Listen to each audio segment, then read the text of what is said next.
Tiara cerita sedikit ya, yang Tiara lihat penglihatan Tiara itu di 2010 atau 2011, jadi kamu bayangin. Jadi ada Tiara tuh kalau dapat penglihatan, Tiara kayak rohnya kelempar ke tempat lain, tapi Tiara sadar gitu dalam keadaan bangun. Cuman gue ngeliat kayak, ini di mana? Jadi kayak bayangin kayak di luar negeri, mungkin kayak di New York atau gimana, tapi jalanannya sepi banget. Dan di situ ada di jalanan, kalau di luar negeri itu kan ada lubang, tau nggak sih yang manhole ya sebutannya, yang Oh ada ya, tutupnya ya selokan bulat, gitu ya. orang bisa masuk. Orang bisa masuk ke dalamnya. Iya. Dari situ keluar asap dan jalannya sepi banget. Terus dia bingung, kenapa sih kok sepi ya gitu. Nah, di situ tiba-tiba ada orang berlari. Nah, ketika Tiara mendapat penglihatan, Tiara tuh seperti hologram, mereka tuh nggak bisa lihat Tiara gitu jadinya.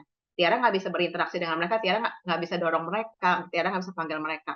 Jadi ada satu cowok yang lari seperti orang gila gitu. Dia kayak seperti dikejar oleh sesuatu yang tidak kelihatan gitu. Terus dia bingung, ah kenapa lu lari gitu kan. Terus kayak dia lihat, tapi nggak ada apa-apa, jalannya sepi, sepi banget gitu, kayak kota mati. Dan tiba-tiba Tiara melihat itu jalanannya tuh kayak jadi kain loh. Kayak aspalnya itu benar-benar kayak gini-gini. Kayak apa sih, bergelombang kayak pita yang diginiin gitu loh. Terus udah gitu, eh, tapi Tiara nggak tahu itu apa kan. Itu masih ada lanjutannya, tapi kalian nggak perlu tahu, perlu tahunya yang itu aja. Em, Nah, Tiar baru mendapatkan korelasi dengan sarang ini, itu adalah madness atau kegilaan yang menjangkiti manusia sekarang ini. Manusia sekarang ini mengalami sesuatu, bukan schizophrenia ya, karena ini massal gitu.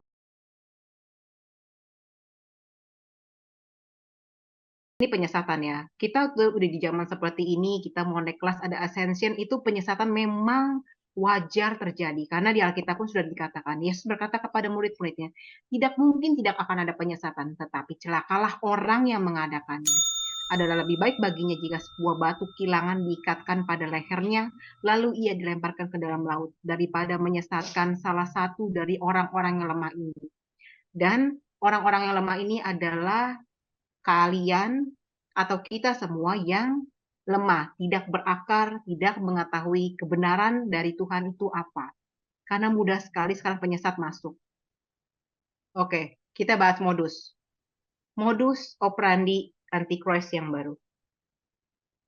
Satu, mereka tidak akan mengaku sebagai Tuhan atau Kristus, but act like one. We are connected. Kita terhubung. Antichrist juga menggunakan sistem yang sama, ada jaringan. Jadi yang di Indonesia Tiara udah mendapati dua antek, satu leadernya yang pegang di Indonesia, tapi Tiara nggak akan reveal.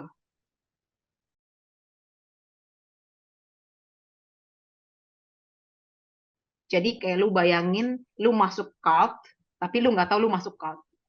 Dan lu akan dengan senang Ah, hati membela, bahkan lu akan ngebukin atau membuli orang rame-rame di internet yang berbeda pendapat dari lu. Membela leader lu ini. Yang ikut biasanya akan dicuci otak, kemarahan ego yang kuat di manusia. Benar.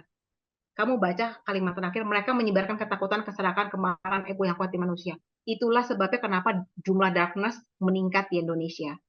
Ya, karena mereka sedang aktif bekerja dan juga kita sebagai orang yang mungkin ya ada teman-teman yang di sini mungkin yang light worker, kalian juga kena. Di sini ada orang-orang yang tiada percaya itu empat, yang kamu bisa merasakan energi dengan begitu mudahnya. Kalian merasa gak nyaman karena ini, yang di depan ini. Cek konten selengkapnya hanya di